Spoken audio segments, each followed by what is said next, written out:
নমস্কাৰ প্ৰিয় বন্ধু বান্ধৱীসকল, সংগীতা ইছু কিটচেনলৈ আজি বহু দিনৰ মূৰত পুনৰবাৰ আপোনালোকক ওচৰত আহিছোঁ, স্বাগতম জনাইছোঁ। এয়া টেঙা পিঠাগুড়ি, ডাঙৰ মাছ আৰু এয়া খাহী মুৰ্গী বনাইছিলোঁ। আহকচোন চাওঁ এইখিনি মই কেনেকুৱা বনালোঁ আজি নতুন বছৰত। আজি মই আৰু ছোৱালী নাতি যোৱাৰ অৱশ্যে আজি নাইট ডিউটি আছে, থাকিব নোৱাৰিব। আজি গধূলিৰ কাৰণে এইবিলাক আয়োজন কৰিছোঁ, বাহিৰতে বনাম বুলি ভাবিছোঁ। সদায় যিহেতু পাকঘৰতে বনাওঁ, আজি যিহেতু বিশেষ দিন সেইকাৰণে বাহিৰতে গোটেইখিনি যোগাৰ কৰি লৈছোঁ এইবিলাক। আৰু এয়া বস্তাত খৰি আছে, সৰু সৰু খৰি, সেই খৰিত বনাম বুলি ভাবিছোঁ। এয়া লোকেল, এয়া খাহী মুৰ্গী, এয়া কিমান তেল হৈছে ধুনীয়াকৈ। এইখিনি মই এটা এটাকৈ আইটেম চব জুইতে বনাম বুলি ভাবিছোঁ। যিহেতু অকলে মোবাইল ধৰিব লাগে, অলপ বনোৱাটো সুবিধা হয়। বহুদিনৰ মূৰত আজি ভিডিঅ' বনাম বুলি ভাবিছোঁ, যিহেতু মোৰ অলপ অসুখ হৈ আছিল, গতিকে ভিডিঅ' বনাব পৰা নাছিলোঁ। আজি 5-6 মাহৰ পিছত আজি ভিডিঅ' বনাম বুলি ভাবিছোঁ।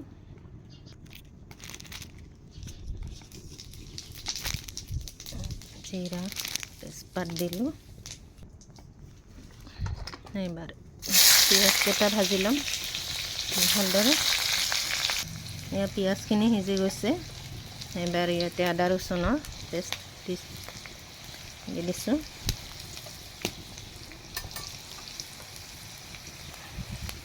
জিৰা, জালুক,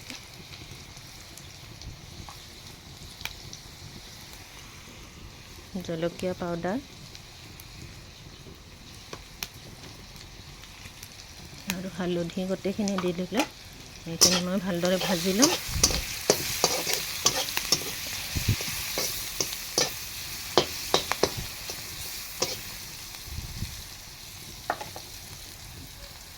এয়া মছলাখিনি ভাজা হৈ গৈছে। ইয়াতে এইবাৰ মই মাংসখিনি দি দিছোঁ।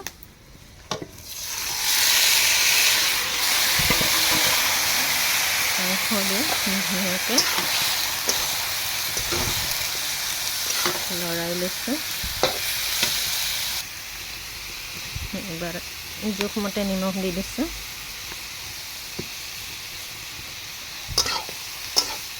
গোটেইখিনি ভালদৰে লৰাই ল'ম।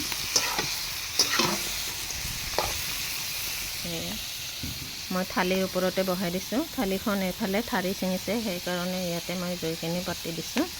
চৌকাখন বহাই দিছোঁ ধুনীয়াকৈ। এয়া খাহী মুৰ্গী লোকেল, যিহেতু স্পেচিয়েল ডে হয় সেইকাৰণে যোগাৰো কৰিছোঁ অলপ স্পেচিয়েল। এইখিনি ধুনীয়াকৈ ভালদৰে বনাই ল'ম। এইবাৰ ঢাকনিখন মাৰি দিছোঁ, অকণমান সিজিব দিম। এয়া ঢাকনিখন গুচাই এইবাৰ আলুকেইটা দি দিছোঁ। আলু বেছি দিয়া নাই, যদিও মই ঘৰত ইয়াতে মানুহ কোনো নাই, মানুহ কম, কিন্তু মই মা আৰু জেঠীমা মানে দেউতাৰ বাইদেউৰ কাৰণেও মই পঠাই দিম বুলি অলপ সোনকালে বনাইছোঁ। বুঢ়া মানুহ অকণমান দিব পালে ভাল লাগে।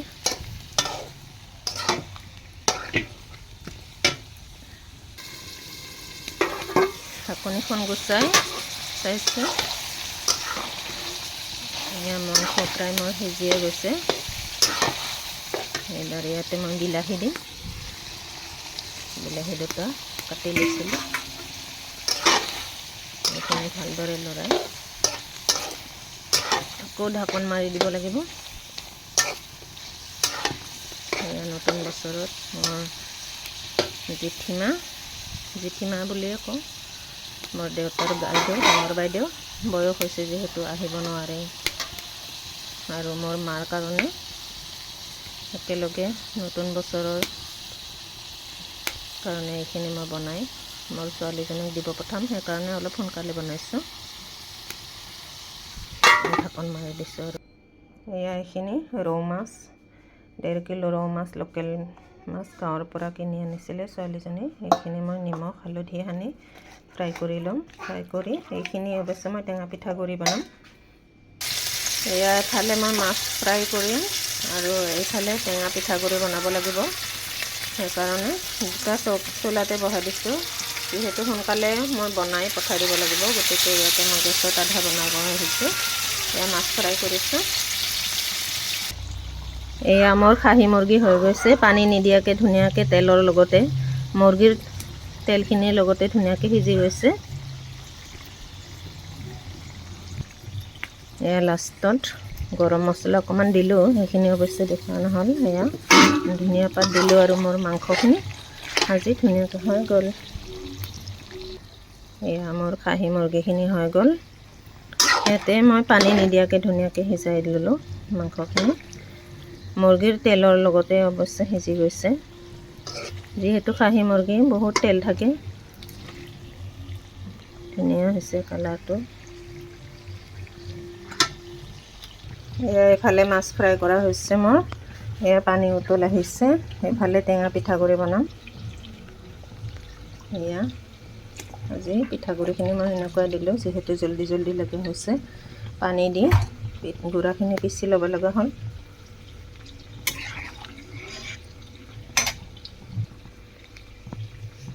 জোখমতে নিমখ দি দিলোঁ আৰু অকণমান হালধি দিব লাগিব।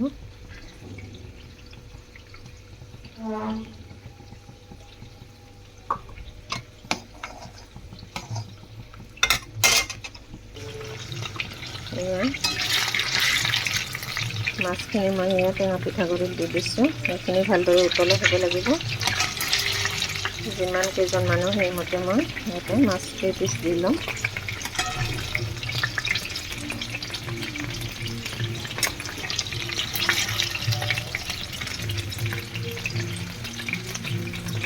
থৈ পৰা টেঙা পিঠাগুড়ি